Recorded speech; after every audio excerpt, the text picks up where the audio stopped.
بعض مسئلے ایسے ہیں جو ہمارے قریشی بھائیوں سے متعلق ہیں، وہ پہلے بول دیتے ہیں، اس کے بعد آخر میں آپ حضرات کو وہ مسئلے جس میں آپس میں اختلاف ہے کہ قربانی میں پورے گھر کی طرف سے ایک بکرا کافی ہے کیا، چند بکرے ایسی باتیں بھی کرتے ہیں، تو وہ بتائیں گے کہ بھئی کیسے جائز ہو سکتی ہے، قربانی کے دن کتنے ہیں، مرحومین کی طرف سے قربانی، اللہ کے نبی علیہ السلام کی طرف سے قربانی، حلال جانور میں کتنے اعضاء حرام ہیں، وہ بعد میں بیان کریں گے۔ اس سے پہلے جو خاص طور سے جو اس موضوع کے مخاطب ہیں، چند مختصر مسائل ان حضرات کے سامنے ذکر کر دیتے ہیں۔ یہ ٹاپک ہی الگ ہے، قریشی برادریوں سے متعلق ہے۔ یہ قریشی برادری ایک لقب ہے، عام طور سے پیشے سے یہ حضرات جانے جاتے ہیں، جنہیں قصاب بھی بولتے ہیں اور قصائی بھی بولتے ہیں، دونوں ہیں۔ یہ کہاں سے آئے، کب پیدا ہوئے، ان کی تاریخ کیا ہے یہ پوری تفصیل وکیپیڈیا میں لکھی ہوئی ہے، اور تاریخ کی ایک دو تین کتابیں ہیں، رود کوثر، موج کوثر، اس میں بھی ان کے متعلق لکھا ہوا ہے۔ کیا ہے؟ ایک ریسرچ یہ ہے ان کے متعلق کہ ہندوستان میں یہ جو قریشی برادری جو کہلاتی ہے، ذبح کرنا، گوشت کاٹنا وغیرہ، یہ برادری صرف مسلمانوں میں پائی جاتی ہے، غیر مسلموں میں نہیں پائی جاتی ہے، اور جو غیر مسلم مسلمان ہوئے ان میں وہی لوگ اس پیشے کو اختیار کیے ہیں جو ان برادری میں یعنی غیر مسلموں میں جو کمتر سمجھے جاتے تھے، جنہیں نیچی ذات کا سمجھا جاتا تھا، وہ مسلمان ہونے کے بعد جو مختلف پیشے اختیار کیے ہیں، ان میں سے ایک پیشہ اختیار کرنے والے اس برادری کے لوگ بھی تاریخ میں لکھا گیا ہے۔ اب یہ ہے کہ قصاب اور قصائی سے آگے بڑھ کر یہ پیشہ کرنے والوں کو قریشی بولتے ہیں۔ یہ قریشی کب بنے یہ لوگ، یہ لقب کس وجہ سے پڑا ہے؟ اس کے متعلق لکھا ہے کہ ہندوستان میں اسلام قبول کرنے کے بعد لوگ اپنے خاندان اور قبیلے سے جانے جانے کے بجائے اپنے پیشے سے جانے لگے، تو پھر ہر پیشے والے شخص نے اپنے آپ کو ایک لقب دینا شروع کیا۔ جیسے اب یہ گوشت کا کام کرنے والے بھائیوں نے اپنے کو لقب قریشی دیا، جو کپڑا کپاس اور روئی لے کر دھاگا بنا کر کپڑے بنتے ہیں انہیں جولاہا بولتے ہیں۔ جولاہے کو ان لوگوں نے اپنے آپ کو انصاری لقب دیا۔ تو اب اس میں سمجھیے انصاری کا مطلب مدینہ منورہ کے انصار صحابہ نہیں ہیں، یہ پیشہ کرنے والے انصاری ہیں۔ ایسے ہی قریشی کا مطلب اللہ کے نبی علیہ السلام کے قریشی خاندان کے لوگ نہیں ہیں، یہ پیشے کے لوگ قریشی کہلاتے ہیں۔ 1921 تک تاریخ میں لکھا ہے کہ 1921 تک یہ قریشی خاندان کے لوگ اپنا لقب نام کے بازو قصائی لگاتے تھے، کیونکہ ان کا تعارف ہی ہوتا تھا اس پیشے سے، تو اپنے نام کے بازو جیسے لگاتے ہیں بھئی احمد اللہ قاسمی، اب لگائے ہیں ویسے فلاں کا نام ہے عبداللہ قصائی، ایسا لقب لگاتے تھے۔ 1921 تک تھی، 1931 کے بعد سے قصائی کے لقب ہٹا کر قریشی کا لقب لگا۔ یہ اس کا تاریخی پس منظر ہے۔ اس پیشے میں جہاں عام لوگ ہیں وہاں پر بڑے بڑے علماء بھی یہ پیشہ کیے ہیں، عوام نہیں، بڑے بڑے علماء بھی اس قریشی خاندان سے گزرے ہیں، انہوں نے یہ پیشہ اختیار کیا ہے۔ قریشی پیشہ یعنی قصائی کا پیشہ اختیار کرنا جائز ہے، کوئی کراہت کی بات نہیں ہے، کوئی نامناسب بات نہیں ہے، یہ بھی اچھا پیشہ ہے۔ اللہ کے نبی علیہ السلام کے صحابہ میں بھی بہت سے اس پیشے والے تھے جو گوشت کاٹنا اور یہ پیشہ اختیار کیے تھے۔ حضرت علی رضی اللہ تعالیٰ مسلم شریف کی حدیث میں وہ تفصیل ہے کہ اس اللہ کے نبی کے زمانے میں گوشت کاٹنے والے کو مستقل اجرت دی جاتی تھی گوشت کاٹنے پر۔ قریشی خاندان میں جہاں پر عام لوگ ہیں وہاں پر علماء بھی ہیں، البتہ دیگر برادریوں میں جہاں پر بہت سی برائیاں آئی ہیں، وہیں اس قریشی برادری میں بھی چند باتیں ایسی آ گئی ہیں جو بہت زیادہ اس برادری میں پائی جاتی ہے۔ کیا ہے؟ آپ صحیح ہے غلط ہے آپ حضرات دیکھیے، ہو سکتا ہے کہ میں غلط بول رہا ہوں، ہو سکتا ہے صحیح بھی بول رہا ہوں۔ کیا ہے وہ خرابیاں جو تھوڑی آ گئی ہیں؟ قریشی برادریوں میں بھی دوسری قوموں کی طرح جوڑا جہیز دینے کا رواج بہت زیادہ ہے۔ دوسری بات، قریشی برادریوں میں بھی دوسری تاجروں کی طرح جھوٹ بولنے کا رواج بھی ہے۔ تیسری بات، قریشی برادریوں میں جہاں پر اچھے لوگ بھی ہیں وہاں پر بالعموم گوشت میں ڈنڈی مارنے والے بھی ہیں، خاص طور سے قربانی کے دنوں میں۔ چوتھی بات، جہاں ہوٹل کے لوگ تھوڑا بازاری زبان استعمال کرتے ہیں، اس برادری میں بھی وہ بازاری زبان استعمال ہو جاتی ہے۔ پانچویں بات، یہ ہو سکتا ہے کہ غلط ہو، قریشی برادری میں تعلیم کی طرف کم توجہ دی جاتی ہے۔ ہو سکتا ہے کہ بعض لوگ اب اس وقت زیادہ تعلیم کی طرف توجہ دے رہے ہوں۔ چھٹویں بات، ناپ تول میں کمی کرنا جہاں دوسروں میں ہے وہاں ان میں بھی پایا جاتا ہے۔ ساتویں بات، جانور فروخت کرنے کے لیے جب جاتے ہیں تو 2-4 دن دودھ نکالے بغیر بڑے بڑے تھن کے ساتھ اسے بیچنا کرتے ہیں تاکہ ایسا لگے کہ جانور زیادہ دودھ دیتا ہے۔ بغیر اجازت کے قربانی کے دنوں میں جب کھال وغیرہ نکالتے ہیں، ہڈی سے گوشت جدا کرتے ہیں، تو ایک بات یہ بھی پائی جاتی ہے کہ تھوڑا تھوڑا گوشت ہڈی کو چھوڑ کر کاٹتے ہیں، اور اسے ہڈی صاف کرنا انہیں اچھی طرح آتا ہے لیکن وہاں پر نہیں کرتے ہیں، بعد میں اس کی پوری صفائی پورا گودا نکال دیتے ہیں لیکن اس وقت نہیں کرتے ہیں۔ یہ چند باتیں پائی جاتی ہیں۔ عام طور سے سماج میں بھی یہ بات مشہور ہے، قصاب بے حساب، یہ بھی مشہور ہے۔ یہ چند ایسی خرابیاں ہیں، صرف اس برادری کے نہیں ہیں، دوسری برادریوں میں بھی ہیں، صرف اس برادری میں نہیں ہیں۔ اور جہاں دوسری برادریوں میں بھی اچھے لوگ ہیں، اس برادری میں بھی اچھے لوگ ہیں، سچے لوگ ہیں، امانت دار بھی ہیں۔ ہر شخص برا نہیں ہوتا ہے، ہر برادری بری نہیں ہوتی ہے۔ اس برادری میں بھی اچھے لوگ ہیں، امانت دار لوگ ہیں، سچے لوگ ہیں، پڑھے لکھے بھی ہیں، جوڑا جہیز سے بچنے والے بھی ہیں، علماء کے قدردان بھی ہیں۔ اس برادری میں بھی ویسے اچھے لوگ پائے جاتے ہیں۔ اب جو چیزیں ان حضرات سے متعلق ہیں ان میں سے ایک مسئلہ یہ ہے، جن چیزوں کو اللہ نے حرام کیا ہے حلال جانور میں سے، وہ 7 چیزیں ہیں، اسے کھانا جائز نہیں، اسے بیچنا بھی جائز نہیں۔ مثلا خون ہے، بیچنا جائز نہیں ہے، کپورے ہیں، بیچنا جائز نہیں ہے، غدود ہے، بیچنا جائز نہیں ہے۔ اس کے علاوہ جو بھی شرمگاہ وغیرہ ہے جانور کی، اسے بیچنا جائز نہیں ہے۔ تو ان حضرات کو اس بات کا احتیاط کرنا چاہیے، چاہے خریدنے والا غیر مسلم ہی کیوں نہ ہو، بیچنا جائز نہیں ہے۔ ایسا نہیں ہے کہ بھائی خریدنے والا مسلمان ہے تو بیچنا ناجائز، خریدنے والا کافر ہے تو بیچنا جائز، پھر شراب بھی خریدنے والا مسلمان ہے تو بیچنا ناجائز، خریدنے والا اگر غیر مسلم ہے تو شراب بھی بیچنا جائز۔ جس چیز کو اللہ نے حرام کیا ہے وہ بیچنا ناجائز ہے، چاہے خریدار مسلمان ہو یا غیر مسلم ہو۔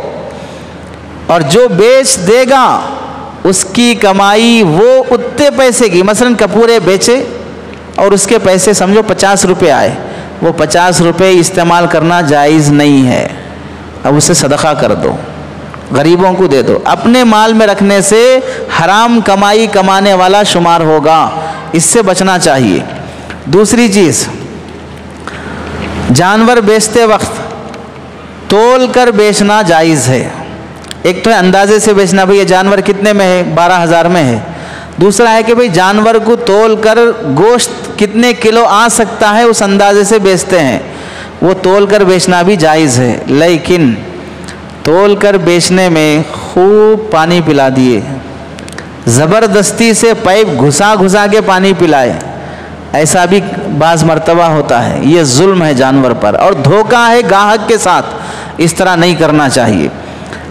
تیسری بات، جانور مکمل ٹھنڈا ہونے سے پہلے اس کی چمڑی یا گردن نہ توڑنا چاہیے نہ کھال نکالنا چاہیے، اور ایسے ہی جانور کو گوشت کی جب دکانیں لگتی ہیں تو 4-5 دکانیں ساتھ لگی ہیں، پکار پکار کر گاہک کو نہیں بلانا چاہیے۔ اپنی جگہ تجارت کرتے رہو، بزنس اچھا کرو گے، گوشت اچھا دو گے تو گاہک خود تمہاری دکان کی طرف آئے گا۔ گوشت خراب دی اور اس کے بعد پکار پکار کے بلانا چاہتے ہیں، اس سے کچھ حاصل ہونے والا نہیں ہے۔ اور ایک بہت خرابی، بہت نامناسب بات، بعض مرتبہ غیر مسلم خریدنے آتا ہے تو اسے گوشت اچھا نہیں دیا جاتا۔ یہ مذہبی فرق کرنے کی اجازت نہیں ہے، گاہک چاہے کوئی بھی ہو اسے چیز اچھی دینا چاہیے۔ اور ایسے ہی کبھی گوشت خریدنے کے لیے بچہ آ گیا، اسے اتنی عقل نہیں ہے ہڈی کا کون سا ہے، بغیر ہڈی کا کون سا ہے، چربی کون سی ہے، یہ سب اسے اتنی عقل نہیں ہے۔ بچہ آیا بول کے، بچہ عقل کا کچا، اس واسطے جیسا بھی ہو دے کے بھجا دیے، ایسا کرنا بھی گناہ ہے، غلط بات ہے۔ اور ایسے ہی کبھی کبھار ایسا ہوتا ہے تازہ اور اچھے گوشت کو سامنے سے کاٹ کے کرتے، جب کور میں ڈالنے کے لیے ملا دے 1-2 ٹکڑے نیچے ڈال دے کے باسی یا خراب گوشت اس میں کر دیے، اس کی بھی اجازت نہیں ہے۔ آپ لوگ کر رہے بول کے نہیں بول رہا ہوں، ایسا کرنا جائز نہیں ہے۔ کون کر رہا ہے کون نہیں کر رہا ہے وہ الگ بات ہے، کوئی بھی کر رہا ہو تو یہ غلط ہے۔ ایسے ہی باسی گوشت کو تازہ گوشت بول کر بیچنا یہ بھی درست نہیں ہے، جو حقیقت ہے وہ بتا دینا چاہیے۔ کبھی ایسا ہوتا ہے خیمے میں خیمہ کرنے کے بعد جب خیمہ اگر لال پن زیادہ ہے تو مطلب ہے کہ گوشت ہے اس میں، اگر اس میں وائٹ زیادہ دکھ رہا ہے تو مطلب ہے کہ چربی زیادہ ہے۔ تو اب خیمہ گھر لے جانے کے بعد عورتیں تو پہچان لیتی ہیں کہ اس میں چربی زیادہ ہے یا گوشت زیادہ ہے، واپس کرنے کے لیے جب لائے تو پھر واپس لینے تیار نہیں ہوتے، نہیں اب خیمہ ہو گیا نہیں لے سکتے۔ خیمہ ہو گیا تو کیا وہ کپڑا ہے کیا، تھان میں سے 3 میٹر پھاڑ دیے تو واپس نہیں لے سکتے، اب اس میں کیا بنانا، میں پیجامہ بنتا چڈی بنتی کیا بنانا، بولے بھائی خیمہ ہے واپس لے لیے تو آپ اس میں مزید کچھ اور گوشت ملا کر کسی اور کو بیچ سکتے ہو، لیکن جب اس میں چربی زیادہ ملا دی واپس لینے تیار نہیں ہوتے۔ نو ریٹرن نو ایکسچینج، یہ اسلامی تعلیم نہیں ہے، یاد رکھیے، یہ ہندوانہ تہذیب ہے۔ اسلام تو یہ بولتا ہے کہ واپس لو، اگر کوئی مسلمان کسی کو سامان بیچنے کے بعد واپس لے گا اللہ تعالیٰ واپس لینے والے کے سارے گناہ بخش دیتے ہیں۔ بزنس کے ذریعے سے بھی آدمی آخرت کما سکتا ہے، اس واسطے واپس لینا چاہیے اگر چیز خراب نکلے۔ اور ایک بات یہ بھی کرتے ہیں، خیمہ کرتے وقت خیمے میں پانی بہت ملا دیتے ہیں جس سے وزن میں اچھا خاصا وہ تل جائے، 100 گرام تو بھی پانی نکل جائے، یہ بھی نامناسب بات ہے، نہیں کرنا چاہیے، دھوکے میں داخل ہے۔ اور ایک چیز ایسا بھی ہوتا ہے کہ خاص طور سے جب آرڈر ہوتا ہے ولیمے کا یا شادی کا اور اس میں بکرے کا آرڈر ہوا تو بچھڑا بھی کاٹ دے کے اس میں چھوٹا جانور یعنی کاؤلا جو بیل یا چھوٹی عمر کا رہتا ہے اسے بھی کاٹ کے، چونکہ اس کا گوشت بھی اب بکرے سے تھوڑا بہت ملتے جلتا رہتا ہے، وہ بھی ملا کے کر دیتے ہیں، چونکہ اب دعوت کے 100 کلو 200 کلو رہتا ہے، اس میں اگر 10 کلو مل گیا تو کیا فرق پڑتا، کیا دکھنے کے آتا، لیکن ناجائز ہے۔ کوئی دیکھے نہ دیکھے اس طرح کی کمائی حلال نہیں ہوتی ہے، اس سے بھی احتیاط کرنا چاہیے۔ اور ایسے ہی جو عام دنوں میں جو گوشت بیچتے ہیں اس میں بکرے کے گوشت کے ساتھ مینڈی کا گوشت بھی بعض مرتبہ ملا دیا جاتا ہے، اس سے بھی احتیاط کرنا چاہیے۔ درست ہے، جو ہے حقیقت وہ بول کر بیچنا چاہیے، اسے ملاوٹ کرنے سے کمائی حلال نہیں ہوتی ہے۔ گائے کے نام پر بھینس بھی بیچ رہا ہے جی، گائے کو ذبح کرنا ہے تو اس میں بھینس اگر کاٹ کر اس کا جانور بھی ملا، جیسے کسی ہوٹل کے بارے میں پڑوس ملک کی ہوٹل تھی شاید جہاں کتے کی بریانی بھی بنا رہے تھے لوگ، یعنی بکرے کے نام پہ کتے کاٹ کے اس کی بریانی پکا رہے ہیں۔ تو جو جانور دیکھیے بھینس کا گوشت بعض لوگ کھانا پسند نہیں کرتے، بعض لوگ کھانا پسند کرتے ہیں، تو اگر نام بدل کر ہم جانور کے گوشت کو بدل دیتے ہیں تو پھر وہ جائز نہیں ہوگا۔ جو ہے حقیقت وہ بیان کی جائے، سچائی میں اللہ نے برکت رکھی ہے، اس واسطے یہ حرکت نہ کی جائے۔ جانور کو ذبح کرتے وقت اتنا تیز ذبح نہ کریں کہ اس کی گردن الگ ہو جائے. مرغی ذبح کرتے وقت اتنا تیز نہ کریں کہ منڈی الگ ہو جائے. اگر منڈی الگ ہو گئی جانور تو حلال رہے گا، لیکن وہ جو منڈی الگ ہو گئی ہے اسے کھانا درست نہیں ہوگا جہاں تک مجھے معلوم ہے. اس واسطے کہ زندہ جانور کا کوئی عضو الگ ہو جاتا ہے تو پھر وہ ناجائز ہو جاتا ہے. مرغی حلال رہے گی، یہ کھا سکتے، چونکہ ذبح ہوا ہے اور خون نکلا تو یہ جانور حلال رہے گا. اس طرح تیز نہ کریں. اور ایسے ہی بائیں ہاتھ سے ذبح نہ کریں. بائیں ہاتھ سے ذبح کرنا مکروہ ہے، سنت کے خلاف ہے. اور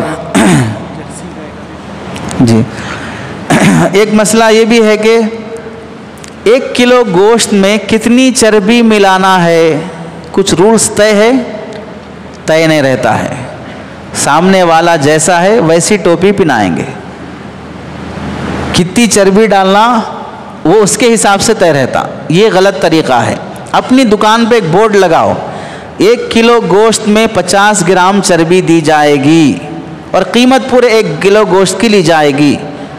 یہ لکھ کے لگا دیں تاکہ سامنے والے کو اطمینان ہو، اور پھر گوشت ثابت پورا دینے کے بعد 50 گرام چربی الگ سے تول کر اس کے گوشت میں ڈالیں. آپ کی تجارت پر اسے اعتماد آئے گا. ورنہ کوئی آ رہا ہے تو اسے 200 گرام کی چربی آ جا رہی، کسی کو 150 گرام چربی آ رہی، کسی کوئی اپنا ہے تو اسے 50 گرام ہی چربی آ رہی ہے. تو ظاہر سی بات ہے یہ تو چربی چڑھے ہوئے کام ہے. ایسا نہیں کرنا چاہیے. تو چربی دینے میں بھی اپنی چربی کا لحاظ رکھنا چاہیے. طے کر کے لگا دو دکان پر کہ کتنا دیا جائے گا. اور ایسے ہی مارکیٹ میں گوشت 2 طرح کا بکتا ہے، ہڈ والا بھی اور بغیر ہڈ کا بھی. تو بغیر ہڈ کا جو ہے وہ تو ثابت گوشت ہے، اس کا ریٹ بڑا رہتا ہے. جو ہڈ والا ہے اس میں کتنی ہڈی ملائی جائے گی یہ بھی طے نہیں ہوتا ہے. اگر طے ہوتا ہے تو ٹھیک ہے کہ بھئی 1 کلو گوشت میں 200 گرام ہڈی ملائی جائے گی، ٹھیک ہے. طے نہیں ہوگا تو کسی کو 400 گرام ہڈی مل رہی ہے، 600 گرام گوشت آ رہا ہے، تو اس سے بھی بعض مرتبہ لے جانے والے کو گھر میں پھر باتیں سننا پڑتا. واپس تو لا کے نہیں دے سکتے بیچارہ، وہاں پر اس کا آدھا کلو گوشت نکل جاتا. تو اس واسطے ہڈ والے گوشت بیچتے وقت اپنے دکان پہ یہ بورڈ لگا دیں، ہڈ والا گوشت میں 800 گرام گوشت رہے گا، 200 گرام ہڈی رہے گی، یا 150 گرام ہڈی رہے گی، یا پاؤ کلو ہڈی رہے گی. ایسا لگا دیں صاف صاف، اور ہر انسان کو، ہر گاہک کو اسی حساب سے دیں. آپ کی بزنس میں اللہ برکت دے گا. کسی کو کم کسی کو زیادہ دینے سے ایک طرح سے گاہک کے ساتھ یہ دھوکہ ہوتا ہے. اور ایک چیز یہ بھی ہے کہ کوئی 2 کلو گوشت کے لیے آیا، اب وہ بکرا لٹک رہا ہے، اس میں سے گوشت کاٹیں گے، پہلے تول لیں گے 2 کلو، اس کے بعد پھر اسے پاک صاف کر کے ٹکڑے کر کے پھر اسے دیں گے. تو اب ظاہر سی بات ہے اب پاک صاف کرنے کے بعد 100 گرام تو بھی اس میں کم ہو جاتا ہے، چونکہ اب گوشت ثابت نکالے تھے، اب تولنے کے بعد اسے پاک صاف کر رہے ہیں. اس طرح سے بیچنا جائز ہے. یہ بھی حرام بول دیا تو پھر ہم کیا بیچنا بولے سر رہتے ہو. جیسے اب لیچی بک رہی ہے مارکیٹ میں، دیکھیں لیچی وہ اپنی ڈالیوں کے ساتھ بکتی ہے، تو ڈالیاں تھوڑی کھاتا آدمی، لیکن وزن میں وہ بھی آتی ہے، تو وہ بے جائز ہے. تو ایسے ہی گوشت کو اگر تھوڑے بہت چربی اور ایسی چیزوں سے ہے کہ بعد میں اسے صاف کر دیا جاتا ہے، تو اس طرح کا بزنس درست ہے، وہ کوئی حرام نہیں ہے. کم گوشت نہیں تولنا چاہیے. اللہ کے نبی علیہ السلام کی حدیث میں حضرت ابن عباس رضی اللہ عنہ نے فرمایا کہ قحط سالی اور اللہ کا عذاب جن وجوہات سے آتا ہے ان میں ایک وجہ یہ بھی ہے کہ جب قوم میں ناپ تول میں کمی ہو جاتی ہے تو پھر اللہ تعالیٰ عذاب لا دیتے ہیں.